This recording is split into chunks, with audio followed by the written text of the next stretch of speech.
This video contains news and analysis related to a recent terror attack in Kashmir. The content may include sensitive visuals and discussions that could be distressing to some viewers. Viewer discretion is advised. We strongly condemn all forms of violence and terrorism. The purpose of the content is solely to inform and create awareness based on verified reports. अरे कौन दे किंतु खाटी दे MDH Kashmiri लाल लंकार गुड़ो এদিকে ভারতের সামনে হাঁটু মুড়ে বসতে হবে পাকিস্তানকে এমন শিক্ষা দেব যে আর উঠে দাঁড়াতে পারবে না এই হুঙ্কার কেন্দ্রীয় মন্ত্রী হরদীপ সিং পুরী এবার ভুল নম্বর ডায়াল করেছে পাকিস্তান হিসেবে ভুল করে ফেলেছে কারণ ভারতের প্রধানমন্ত্রীর নাম নরেন্দ্র মোদি बहुत हो गया ये तो पहले हमारी सरकारें थी कि इनके ऐसे जो हरकतें थी हम टॉलरेंस लेवल था अब वो मोदी जी का जो उन्होंने कहा है बिहार में उसको देखिए और वैसे अब आने वाले कुछ दिन वेट करिए এবার দেখাবো আপনাদের 120 সেকেন্ডের ঝঞ্ঝা বা বলা ভালো 120 সেকেন্ডের হাইপারসনিক এন্ট্রি ভারতের হাতে হাইপারসনিক অস্ত্র বহনের জন্য স্কাম জেট কম্বাস্টার মানে দেশ এখন ঘরে তৈরি ইঞ্জিন দিয়ে হাইপারসনিক অস্ত্র হামলায় সক্ষম আর অন্য কারোর মুখাপেক্ষী হয়ে থাকার প্রয়োজন নেই গত বছরের অক্টোবরে খুব গোপনে হাইপারসনিক ক্ষেপণাস্ত্র পরীক্ষা সেরে ফেলেছিল Bharat hypersonic missile America Russia এবং চীনের সঙ্গে পাল্লা দেওয়ার ক্ষমতা রাখে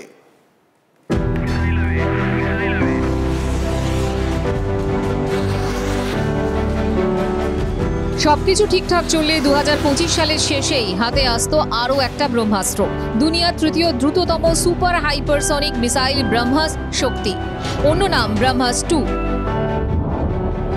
নানা জটিলতায় সেই ডেডলাইন পিছিয়েছে সেসব জটিলতা কাটিয়ে ফের পুরো দমে শুরু হচ্ছে প্রকল্পের কাজ প্রতিরক্ষা মন্ত্রক সূত্রে খবর 2027 এর মাঝামাঝি ভারতের হাতে আসবে ব্রহ্মাস শক্তি MACH-6 ক্যাটাগরির হাইপারসনিক মিসাইল শব্দের চেয়ে 6 গুণ গতির মিসাইলকে MACH-6 ক্যাটাগরিতে রাখা হয় 1500 কিলোমিটার টার্গেটকে হিট করবে ব্রহ্মাস শক্তি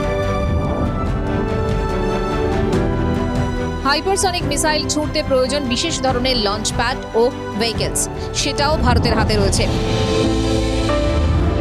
আরও শক্তিশালী ভারত হাতে হাইপারসনিক মিসাইল ভেহিকলস শব্দের থেকে অন্তত 5 গুণ গতিতে ছোটে এমন চালকহীন আকাশযান হাতে পেতে চলেছে ভারতীয় সেনা অর্থাৎ হাইপারসনিক মিসাইল ব্যবহারের পথে আরও এক কদম সম্প্রতি হাইপারসনিক ভেহিকলসের চূড়ান্ত পর্যায়ের পরীক্ষা চালায় ইসরো ও ইন্টিগ্রেটেড ডিফেন্স স্টাফ তারপরই টুইটে ইসরোর ঘোষণা হাইপারসনিক ভেহিকলসের মহড়ার পরীক্ষা সফল আমরা হাইপারসনিক ভেহিকলসের যাবতীয় শর্ত পূরণে সক্ষম হয়েছি হাইপারসনিক টেকনোলজি ডেমনস্ট্রেটর ভেহিকল বা HSTTV হাতে পেলে এক ধাপে অনেকটা শক্তি বাড়বে সেনার প্রতিরক্ষা বিশেষজ্ঞরা বলছেন ভারতের হাতে ব্রহ্মাস অগ্নির 5 এর মতো হাইপারসনিক ক্যাটাগরির মিসাইল আছে হাইপারসনিক টেকনোলজি ডেমনস্ট্রেটর ভেহিকলে এদেরকে টার্গেটের মুখোমুখি নিয়ে যাবে ইসরো সূত্রে খবর মাত্র 20 সেকেন্ডের মধ্যে HSTTV 32.5 কিলোমিটার উচ্চতায় উঠে যেতে পারে চালকহীন এই বিমানের সাহায্যে দূরপাল্লার ক্ষেপণাস্ত্র ছোড়া সম্ভব 2020 সেপ্টেম্বরে হাইপারসনিক স্ক্রামজেট প্রপালশন সিস্টেম নির্ভর আকাশযানের সফল পরীক্ষা হয় 2022-এ হাইপারসনিক ভেহিকলসের পরীক্ষাও সফল হয় এবার লঞ্চ ভেহিকলসেও ভারতের হাতে এলো প্রতিরক্ষা বিশেষজ্ঞরা বলছেন এর মানে হলো হাইপারসনিক মিসাইল হামলা চালানোর যাবতীয় শর্ত পূরণের পথে অনেকটাই এগিয়ে গেল ভারত হাইপারসনিক হামলা শব্দের চেয়ে 5 থেকে 15 গুণ বেশি গতি সেকেন্ডে গতি 1.6 কিলোমিটার ভূমি ও জলপথে টার্গেটের উপর হামলা ধ্বংস ক্ষমতা ক্রুজ মিসাইলের থেকেও বেশি অধিকাংশ এয়ার ডিফেন্স সিস্টেম এড়াতে পারে সোজা কথায় হরিয়ানার আম্বালা থেকে ছোড়া হলে 3 মিনিটেরও কম সময়ে পাকিস্তানের যে কোনো শহরে আছড়ে পড়বে হাইপারসনিক মিসাইল আমেরিকা রাশিয়া ও চীনের পর চতুর্থ দেশ হিসেবে হাইপারসনিক ক্লাবে ঢুকতে চলেছে Bharat hypersonic technology demonstrator vehicle বা HSTTV-র বেশ কিছু অসামরিক ব্যবহারও রয়েছে ভবিষ্যতে HSTTV-কে কম খরচে উপগ্রহ উৎক্ষেপণের কাজেও ব্যবহার করা যাবে ভারতের হাতে রয়েছে পরমাণু অস্ত্র বহনে সক্ষম 5000 কিলোমিটার পর্যন্ত দূরত্বের টার্গেট করতে সক্ষম অগ্নি 5 সেই অগ্নি 5কে নিয়ে হামলার জন্য হাইপারসনিক টেকনোলজি ডেমনস্ট্রেটর ভেহিকলও চলে এলো ভারতের হাতে সোমনাথ ভট্টাচার্যের রিপোর্ট TV9 বাংলা এই মুহূর্তে আরো একটা খবর দিই আপনাদের। দিল্লির সঙ্গে সংঘাতের আবহাওয়া, তার মধ্যেই ঢাকাকে আরো কাছে চাইছে ইসলামাবাদ। বাংলাদেশের সঙ্গে সম্পর্ক আরো দৃঢ় করার বার্তা পাক প্রতিরক্ষা মন্ত্রীর। কথা বলবো আমাদের প্রতিনিধি প্রসেনজিৎ আমাদের সঙ্গে রয়েছেন। প্রসেনজিতের থেকে এই বিষয়টা নিয়ে আরো জানতে চাইবো। প্রসেনজিৎ, দেখো, এমন একটা সময় যে সময়কালে ইরান পাকিস্তানের দীর্ঘদিনের বন্ধু, তারা কিন্তু পাকিস্তানের পাশে না দাঁড়িয়ে ভারতের পাশে দাঁড়াচ্ছে। এফবিআই প্রধান তিনি ভারতের পাশে দাঁড়িয়ে বার্তা দিচ্ছেন সন্ত্রাসকে নির্মূল করতে হবে। ঠিক এই জায়গায় দাঁড়িয়েই কিন্তু পাকিস্তান নতুন করে বাংলাদেশকে পাশে চাইছে, এবং এই আশঙ্কাটা ছিলই। গত কিছুদিন ধরে বাংলাদেশের ভিতরে যে অস্থিরতা, যে কর্মকাণ্ডগুলো আমরা দেখলাম, সেই জায়গা থেকে ভারত বারবার করে বাংলাদেশকে কিন্তু সতর্ক করছিল। এবং এখনও এই ঘটনাগুলো সামনে আসার পর যখন পাকিস্তান নতুন করে বাংলাদেশের সঙ্গে সম্পর্ককে আরও মজবুত করতে চাইছেন, ভারতীয় প্রাক্তন সেনাকর্তারা কি বলছেন? তারা বলছেন ইউনিট সরকার মাথায় রাখুক ৭১-এর মুক্তিযুদ্ধের আগে বাংলাদেশের অবস্থা ঠিক কী ছিল। এখন বাংলাদেশকে সিদ্ধান্ত নিতে হবে যে দেশ বাংলাদেশকে স্বাধীনতা দিল সেই দেশের পাশে থাকবে নাকি পাকিস্তানকে কাছে বেছে নেবে। কারণ একাধিক গোয়েন্দা সূত্র কিন্তু বলছে বাংলাদেশের মাটিকে ব্যবহারের চেষ্টা করতে পারে পাক সেনারা, ছদ্মবেশে জঙ্গিরা আসতে পারে, অথবা বাংলাদেশের বিভিন্ন পোর্টে অন্যান্য আছিলায় ঢুকে পড়ে সেইখান থেকে এসে বাংলার যে সীমান্ত, ভারত বাংলার যে সীমান্ত, সেই সীমান্ত এলাকায় অস্থিরতা তৈরি করার চেষ্টা হতে পারে। ফলে সব মিলিয়ে কিন্তু সতর্ক নজর রাখা হচ্ছে এবং দেখার বাংলাদেশ সরকার, ইউনিস প্রশাসন পাকিস্তানের এই বক্তব্যের পর তাদের যে স্ট্যান্ড, সেই স্ট্যান্ডটা কবে নাগাদ প্রকাশ করে এবং স্পষ্টভাবে জানায় যে ঠিক তারা কোন পক্ষে আছে, সন্ত্রাস নির্মূল করার পক্ষে নাকি তারা নিজেদেরকে আরও একবার পাকিস্তানের হাতের পুতুলে পরিণত করে। বেশ নজর রাখুন। অনেক ধন্যবাদ তোমায়। এই মুহূর্তে আমরা আরেকটু ইন ডিটেল আলোচনার জন্য সঙ্গে পেয়ে গেছি। আমাদের সঙ্গে দুজন বিশিষ্ট অতিথি রয়েছেন, পরিচয় করে দিই। আমাদের সঙ্গে রয়েছেন সুভাষিস বন্দ্যোপাধ্যায়, নিরাপত্তা বিশেষজ্ঞ, এবং আমাদের সঙ্গে রয়েছেন প্রাক্তন এনএসজি কর্তা দীপাঞ্জন চক্রবর্তী। আমি শুরুতেই দীপাঞ্জন বাবুর কাছে একবার যাই। দীপাঞ্জন বাবু, ভারতীয় সেনা তারা জলে স্থলে কতটা ওয়ার রেডি তার একেবারে নিদর্শনও প্রকাশ্যে দেখিয়ে দিয়েছে। আজও নৌসেনা তারা দেখিয়ে দিয়েছে কিভাবে রণতরী থেকে দূরপাল্লার মিসাইলে ছুঁড়ে যে কোনো পরিস্থিতি সামলানোর জন্য ভারতীয় নৌসেনা তৈরি। কি বলবেন? দেখুন, আজকের দিনে, আজকের পৃথিবীতে যুদ্ধটা শুধুমাত্র রণক্ষেত্রেই হয় না, রণক্ষেত্রের বাইরে বেশি ইম্পর্টেন্ট গুরুত্বপূর্ণ যুদ্ধটা হয়।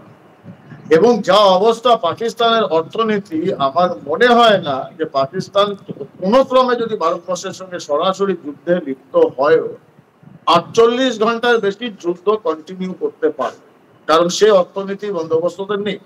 যেরকম ভাবে স্যাংশন লাগছে, যেরকম ভাবে আমেরিকা, ব্রিটেন, রাশিয়া, জাপান, এমনকি চীন তাদের পক্ষ থেকে সরে ভারতের পক্ষে গেছে, সেখানে একা একটা সন্ত্রাসবাদী উৎপাদনকারী দেশ হয়ে টেরোরিস্ট অ্যাটাক করতে পারে, কিন্তু একটা সরাসরি যুদ্ধে যাওয়া ওদের পক্ষে সম্ভব নয়। এটা গেল এক। ২ নম্বর, দেখুন, ভারতবর্ষ এটা কিন্তু বলেননি আমাদের প্রধানমন্ত্রী নরেন্দ্র মোদীজি যে আমরা যুদ্ধটা শুধু ওই জলস্থল অন্তরিক্ষেই হবে।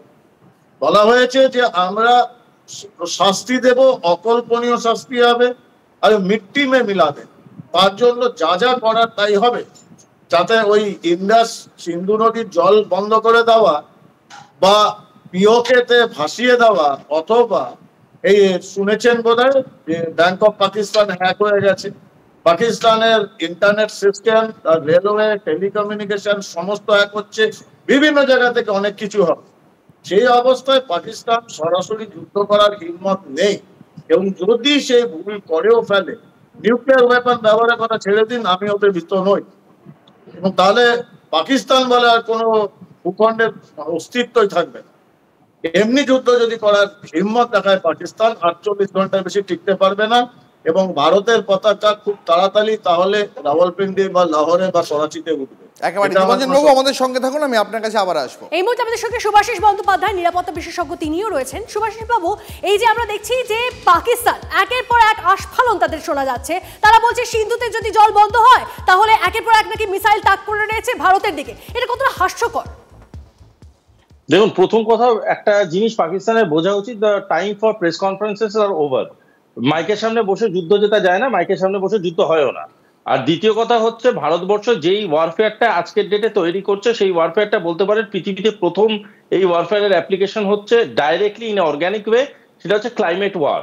আজকের ডেটে দাঁড়িয়ে ভারতবর্ষ যেটা করছে বা সেটা হচ্ছে রিসোর্স রেস্ট্রিকশনের মাধ্যমে এমন একটা দিকে ঠেলে নিয়ে যেতে চাইছে যেটা যে কোনো পারমাণবিক আক্রমণের থেকে অনেক অনেক বড় এবং অনেক অনেক দীর্ঘস্থায়ী। সুতরাং এই আক্রমণটা করতে গেলে প্রথমে স্ট্র্যাটেজিক কোয়ালিটি লাগে, দ্বিতীয় যেটা দরকার পড়ে সেটা হচ্ছে স্ট্র্যাটেজিক আন্ডারস্ট্যান্ডিং, যে দুটো জিনিসই পাকিস্তানের মধ্যে নেই। আর তৃতীয় যে জিনিসটা বোঝার খুব দরকার আছে যেটা হচ্ছে সিন্ডিকেটিভ অ্যাপ্রোচ বা কালেকটিভ অ্যাপ্রোচ। কালেকটিভ অ্যাপ্রোচে ভারতবর্ষ আজকে যে জায়গায় দাঁড়িয়ে আছে সেটা হচ্ছে বিশ্বের অন্যতম টপ 3টে ইন্ডাস্ট্রিয়ালিং বা আপনি বলতে পারেন ট্রেড ইউনিটের মাথায় বসে বিমস্টেক এবং ব্রিক্স সেখানে অপারেট করছে আগামী দিনের ট্রেড করিডোরস গুলো। সুতরাং চায়না বা আমেরিকার মতো রাষ্ট্র কোনোদিনই ভারতের বিপক্ষে যাবে না, সাথে থাকুক না থাকুক সেটা সময় বলবে। সুতরাং পাকিস্তানের বোঝার দরকার আছে this is a direct economic war in the shape of climate. যদি প্রথমে ইকোনমিক ওয়ারের দিকে পাকিস্তান যায়, Pakistan has a reserve of 4 billion, আর সে যে দেশটার সাথে থ্রেড করছে সেই দেশটা 600+ বিলিয়ন হচ্ছে তাদের স্ট্রেংথ। এই স্ট্রেংথের সাথে যদি লাগে ভারতবর্ষকে যুদ্ধ করতেও হবে না, আমি বলছি শুধু যুদ্ধ কন্টিনিউ করবে, that would end Pakistan's economy and forever. বেশ, আপনি আমাদের সঙ্গে থাকুন প্লিজ, আমরা আলোচনা চালিয়ে নিয়ে যাবো। তবে এই মুহূর্তে আরো একটা খবর রয়েছে, দিক এই মুহূর্তে একটা বড় আপডেট পাচ্ছি আমরা। পহেলগাঁওতে জঙ্গি হামলায় চাপ বাড়ছে পাকিস্তানের, এবার ভারতের পাশে থাকার বার্তা সরাসরি দিলেন এফবিআই প্রধান। সন্ত্রাসের বিরুদ্ধে লড়াইয়ে ভারত সরকারের প্রতি পূর্ণ সমর্থন রয়েছে এমনটাই জানালেন মার্কিন গোয়েন্দা সংস্থা এফবিআই এর প্রধান কাশ প্যাটেল। এই মুহূর্তের বড় খবর, কাশ প্যাটেল এফবিআই প্রধান তিনি জানালেন সন্ত্রাসের বিরুদ্ধে তারা ভারতের, সন্ত্রাসের প্রশ্নে তারা ভারতের পাশে রয়েছে। আমি এই মুহূর্তে সরাসরি দীপাঞ্জন বাবুর কাছে চলে যাই। দীপাঞ্জন বাবু, ভারত একে একে বিশ্বের প্রায় প্রতিটি সুপার পাওয়ারের সমর্থন পাচ্ছে, একে একে রাষ্ট্র নেতারা তারা প্রধানমন্ত্রীকে ফোন করে হোক, সোশ্যাল মিডিয়া হোক, তারা বলছেন তারা সন্ত্রাসের বিরুদ্ধে যে লড়াই তাতে ভারতের পাশে রয়েছেন। পাকিস্তানকে এই সব দেখে শুনে এর পরও আস্ফালন চালিয়ে যাবে? দেখুন, এখন তো অপশন নেই। যদি আপনি এটা যদি বলি আমরা যে এটা একটা পুরনো কথা, আমি জানি না এই উদাহরণটা ভালো লাগবে কিনা, যে পাকিস্তানের এখন অবস্থা ভাড়া করা ওই তবাইফের মতো। এখন নাচতে বলে এখন আমি নাচবো না, তাহলে কিন্তু পাকিস্তানও কিন্তু সন্ত্রাসবাদীদের ঘাড়ে, নরখাদক বাঘের ঘাড়ে উঠে বসে আছে। পাকিস্তান নামতে পারবে না। পাকিস্তান বলতে আমরা কি বুঝি? এই যে ডেমোক্রেটিক্যালি সো-কল্ড ইলেক্টেড গভর্নমেন্ট, তারা তো রাওয়ালপিন্ডিতে বসে আছে। রাওয়ালপিন্ডির 50 কিলোমিটার বাইরে তাদের কোনো অস্তিত্ব নেই। বাকি পাকিস্তান হচ্ছে সেনার পাকিস্তান, সেখানে দুটো regular army, ISI. Regular army না চাইলেও আইএসআই প্রভোগ করবে। আইএসআই যে হাজার হাজার কোটি টাকা আসছে সন্ত্রাসবাদী ফান্ডে, সেটা নিয়ে তাদের সমস্যা। আমেরিকা ফান্ডিং বন্ধ করে দিয়েছে, পশ্চিম এশিয়া, মধ্য এশিয়া বন্ধ করে দিয়েছে। এই বারবার ভারতের প্রধানমন্ত্রী যে দৌত্য চালিয়েছেন এবং বিশ্বের দরবারে বিশ্বগুরু হিসাবে ভারতবর্ষ আজকে প্রতিষ্ঠিত, তো তার ফল তো পাকিস্তানকে ভুগতে হচ্ছে। এখন ওরা এছাড়া তো লাভ নেই, ওরা চিৎকার চেঁচামেচি করবে। আমাদের সঙ্গে থাকুন। এই মুহূর্তে সুভাষিস বাবু আমাদের সঙ্গে রয়েছেন। সুভাষিস বাবুর কাছে আমি এই একই বিষয়টা নিয়ে জানতে চাইবো। এফবিআই প্রধান তিনিও জানিয়ে দিয়েছেন তিনি ভারতের পাশে, এরপরেও ওই পাকিস্তান তাদের যে কথাগুলো তারা বলছে, তারা রিপিটেডলি বলছে, আমার মনে হয় চাপটা আরো বেশি করে বাড়লো এরপরে, তাই তো? দেখুন, ইউএস এর বাই ডিরেকশনাল ডিপ্লোমেসি এটা। ইউএসএ একদিক দিয়ে প্যারালালিজমের কথা বলছে, যেখানে বলছে ভারত পাকিস্তান দুজনে আমাদের কাছে দুজনেই সমান, অন্যদিক দিয়ে এফবিআই যে চাপটা দিচ্ছে। দেখুন, সন্ত্রাসবাদের পাশে আছি, সন্ত্রাসবাদকে সমর্থন জানাচ্ছি, সেটা এফবিআই এর মতো একটা ইউনিট বা সংস্থার পক্ষে বলা সম্ভব না। সুতরাং the statement is very much clear and it was expected. কিন্তু একটা কথা বুঝতে হবে, এখানে কিন্তু কোন দেশ কি বললো সেই স্ট্যান্ড পয়েন্টটার উপরে আমাদের ডিরেকশনাল স্ট্র্যাটেজি দাঁড়িয়ে নেই। আমরা ইন্ডিপেন্ডেন্টলি এগোবার দিকে এগোবো এবং আমরা বাকি দেশগুলোকে বোঝাবার চেষ্টা করবো this is our stand, we are looking for individual Indian stand. সেখানে ইউএস কি ভাবলো বা বাকি দেশগুলো কি ভাবলো can be a matter of consideration, but not a decisive matter. Clear and that should be the way. বেশ, অনেক ধন্যবাদ আমাদের সঙ্গে কথা বলার জন্য। কথা বলছিলাম সুভাষিস বাবুর সঙ্গে, কথা বলছিলাম দীপাঞ্জন বাবুর সঙ্গে। আপনাদের দুজনকে অনেক ধন্যবাদ। বাহ, এবার রয়েছে স্বাদ। হ্যাঁ, অপূর্ব স্বাদ। এমডিএচ এর চাঙ্কি চাট মশলা, জীবনে আসল স্বাদ জাগলো। আসল মশলা, এমডিএচ।